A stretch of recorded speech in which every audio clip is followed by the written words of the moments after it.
Me acusaron de robar solo por trabajar en McDonald's. La verdad los destruyó, y el ladrón era quien menos imaginaban. Mis padres limpiaban baños en oficinas corporativas cuando decidieron arriesgar sus ahorros, $2,800 exactos, en un lote de relojes usados que compraron en una subasta de quiebra. No tenían estudios formales, ni contactos en el mundo del lujo, pero sí una regla fija. Si algo se ve barato, pero se puede hacer lucir valioso, ahí está la oportunidad. En varios años abrieron su primer local, pequeño, en un centro comercial de clase media, pero con vitrinas bien iluminadas, paredes grises mate, suelo de porcelanato y una atención tan personalizada que los clientes volvían aunque hubiera joyerías más grandes a 10 minutos. Con el tiempo, replicaron el modelo en otras ciudades.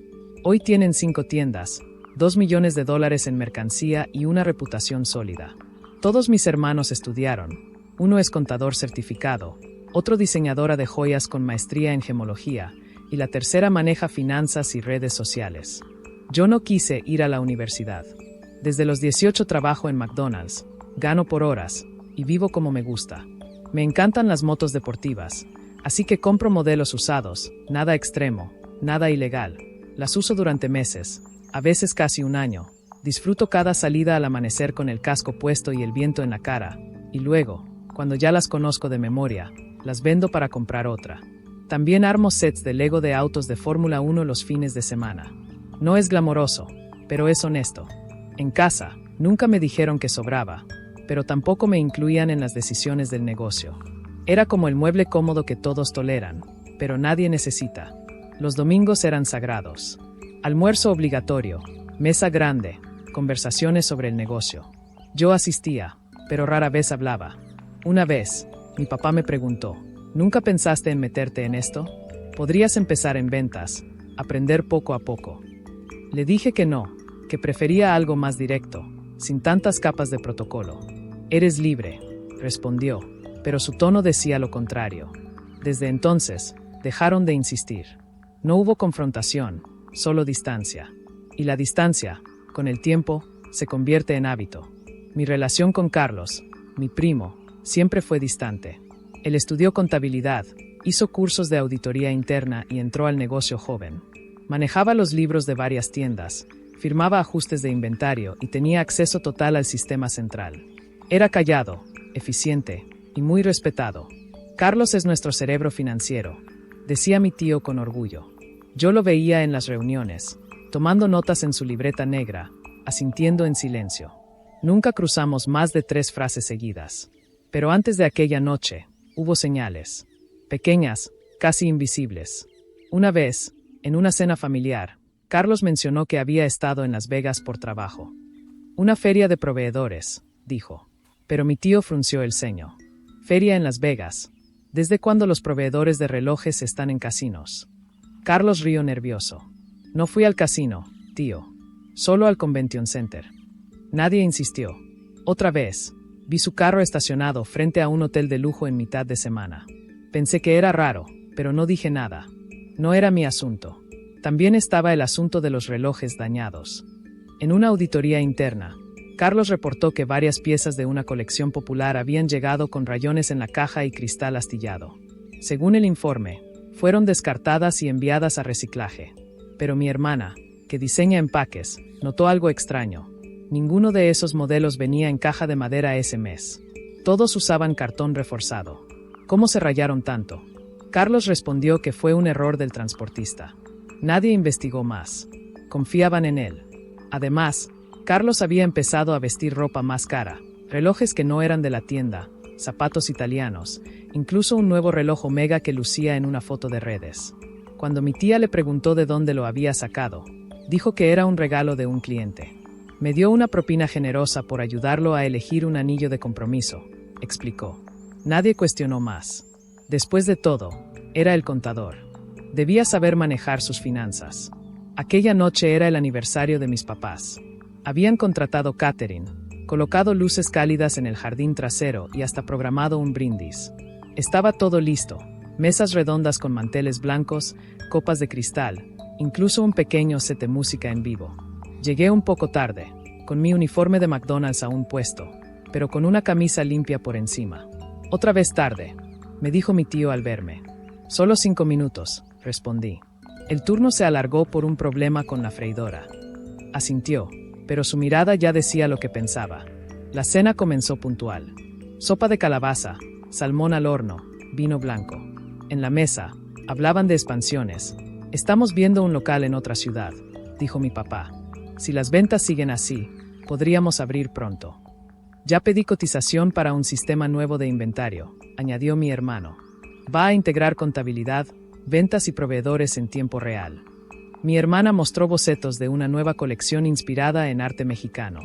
Yo comía en silencio, escuchando. No me preguntaron mi opinión. Nunca lo hacían. Carlos estaba sentado frente a mí. Apenas tocaba su comida. Sudaba ligeramente, aunque la noche era fresca.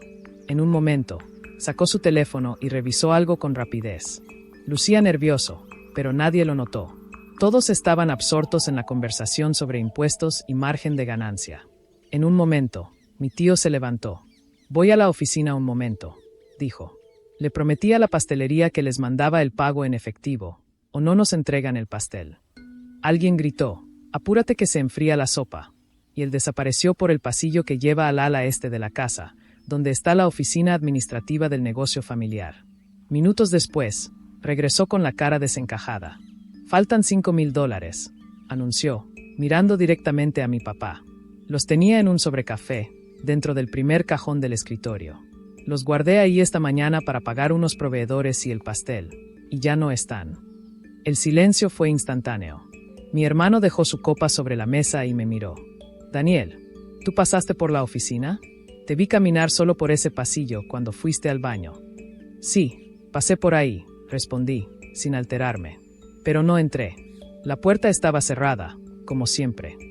Mi prima, que trabaja en contabilidad con Carlos, soltó en voz baja. Pero tú eres el único que no tiene acceso al sistema, si alguien necesitaba dinero rápido. No terminó la frase, pero todos entendieron. Mi mamá me miró con tristeza, como si ya supiera la verdad. Mijo, dijo, suavemente, ojalá no hayas visto ese sobre, porque eso no se hace, aunque estés pasando por un mal momento. No me defendí.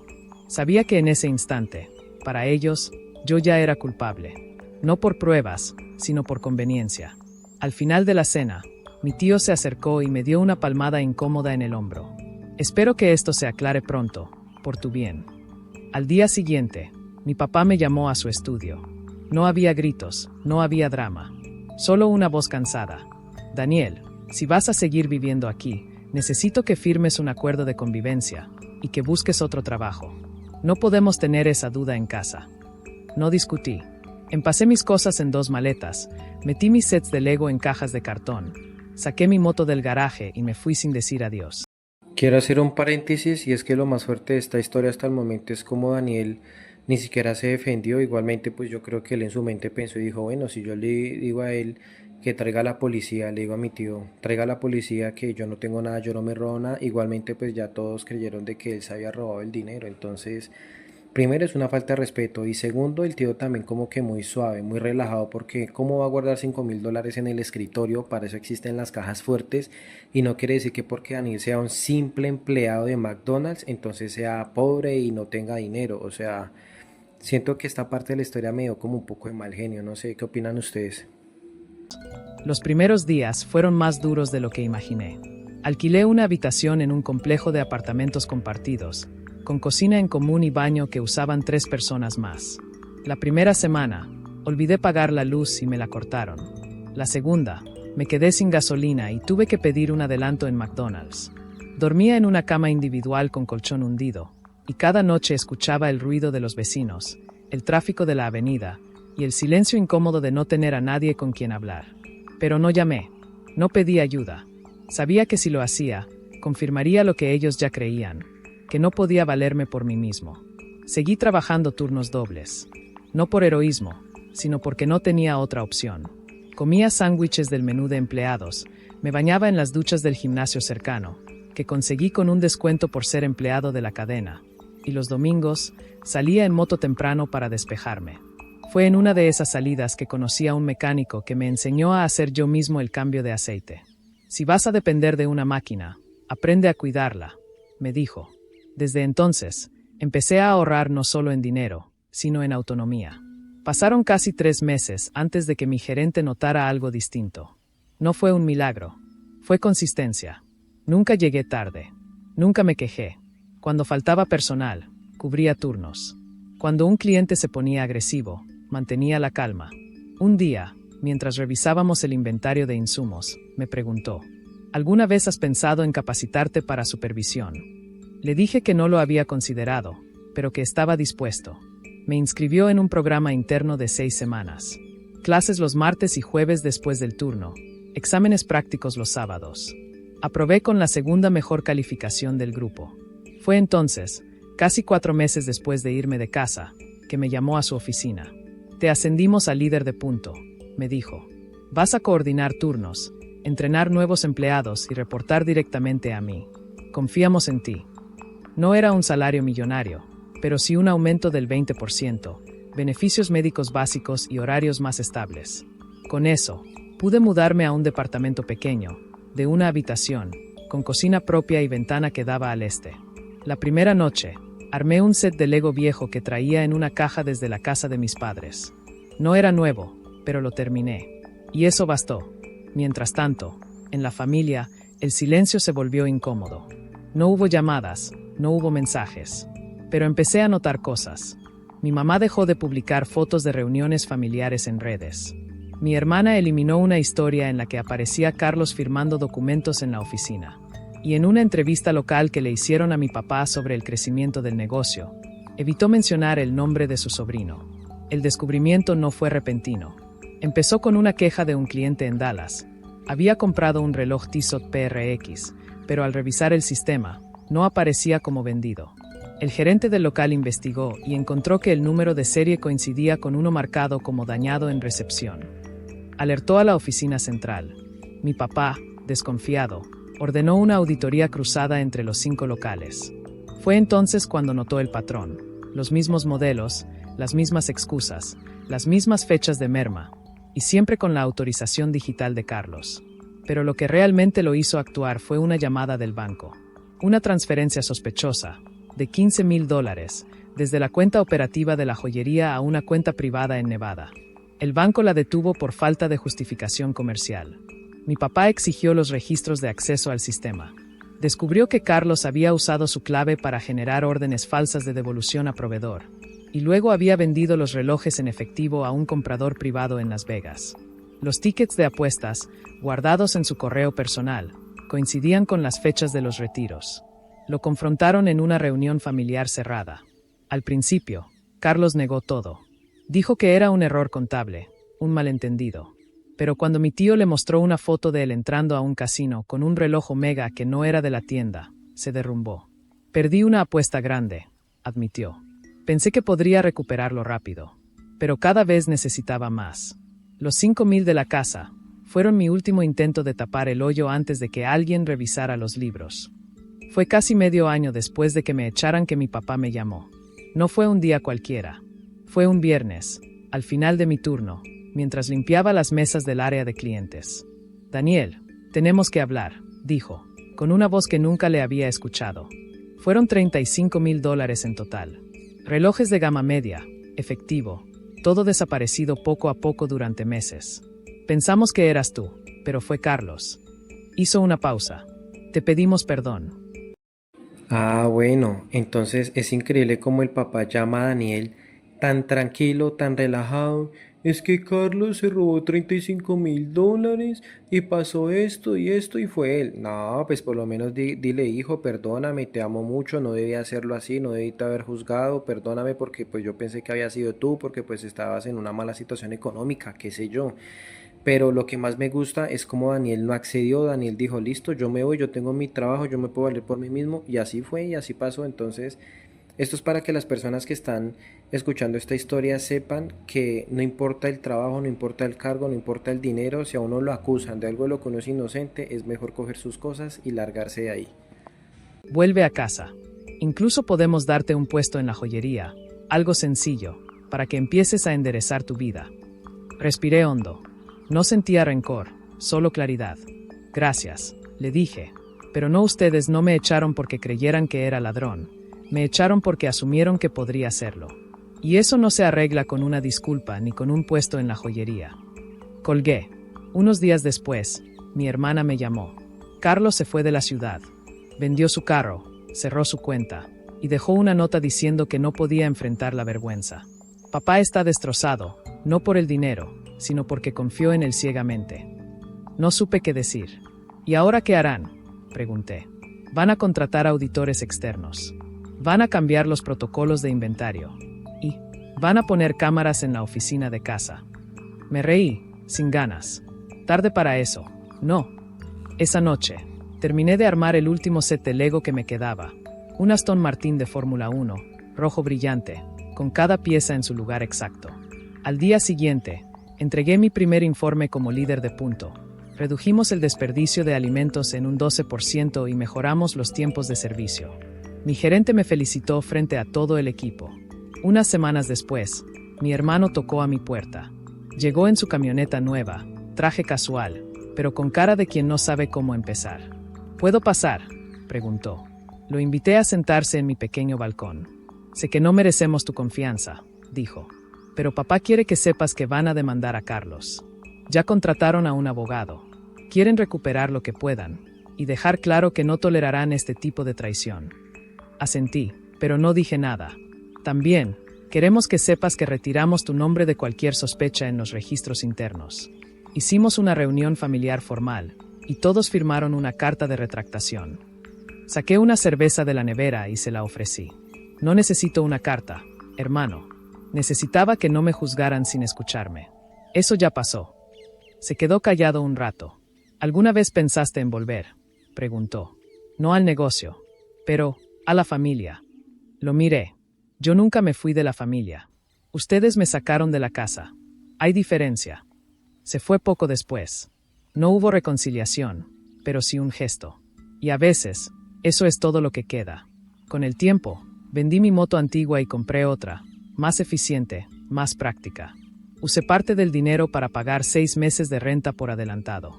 El resto lo puse en una cuenta de ahorro que nunca toco, excepto para emergencias reales. También empecé a tomar un curso nocturno de logística básica, no porque quiera cambiar de carrera, sino porque quiero entender mejor cómo funciona lo que hago. Meses después, el abogado de la familia localizó a Carlos en Florida. Trabajaba en un taller mecánico, vivía en un apartamento pequeño, y aceptó devolver parte del dinero a cambio de que no lo demandaran penalmente. Solo quiero empezar de cero, dijo en una llamada que mi papá me permitió escuchar. Sé que no merezco perdón, pero al menos quiero intentar reparar algo. Mi papá aceptó, no por generosidad, sino por pragmatismo. Mejor recuperar algo que perderlo todo en juicios, me explicó. Esta vez, no me ofreció trabajo. Solo dijo, gracias por no haber dicho nada cuando te acusamos. Eso habla más de ti que de nosotros. No respondí, pero colgué con menos peso en el pecho. Más adelante, recibí una carta certificada. No era una invitación. Era un documento legal.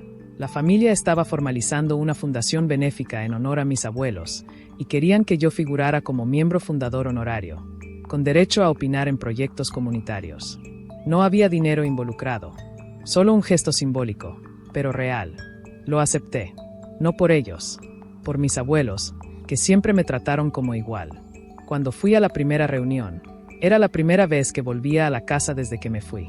Todo estaba igual, pero yo no me senté en la sala, escuché las propuestas, y cuando me preguntaron mi opinión sobre un proyecto de becas para hijos de trabajadores de aseo, dije, que no sea solo dinero, que incluya mentoría, talleres prácticos y acompañamiento real, porque el esfuerzo sin guía a veces no basta.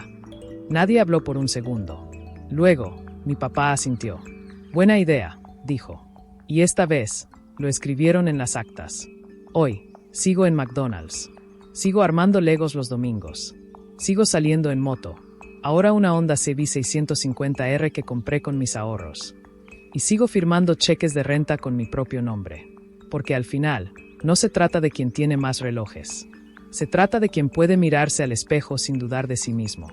Y yo, por primera vez en mucho tiempo, ya no dudo. Y si algún día vuelven a perder dinero, espero que primero revisen los números, antes de mirar al que menos tiene.